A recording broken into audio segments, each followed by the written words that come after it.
Well, I grew up in Texas, and we had tornadoes. We had lightning storms. We had a tornado go through our neighborhood when I was young.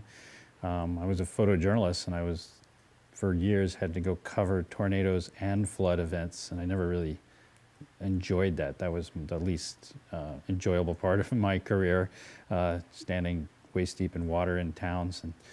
But since I moved to the Skagit, when we first moved here in 2009, we had a pretty major flooding event, and our farm was 3 to 4 feet deep in water for about a week to 10 days when the dike busted during a big rain event. So that's my heavy weather experiences.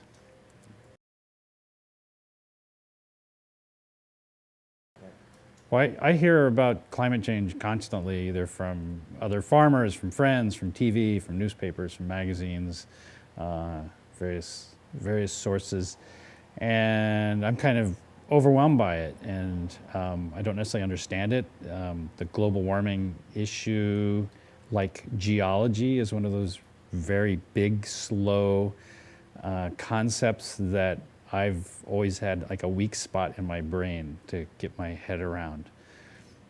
So it's something, when things happen slowly, in geologic time or in Earth time, I've never been able to really grab onto those ideas. I'm bombarded with information about global warming, but the sources that I trust is generally reading, printed publications, whether online or in real paper, the kinds of things that I trust. I don't trust cable news, and I don't trust what people just say about global warming. I can't really trust what I see about it because I'm only here for a few decades, and I don't know that I can see that kind of change myself.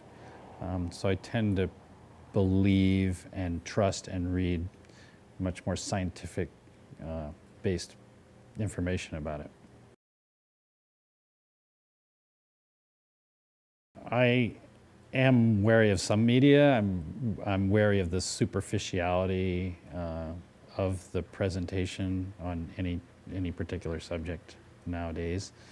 You don't see the broad presentation of topics anymore.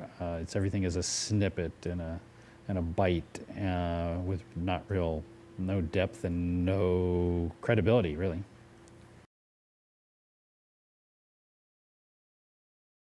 I think climate change is a political issue. I don't know that it's become too political because those things that will influence our own, let's say in the United States, our own contribution to climate change will be decided politically.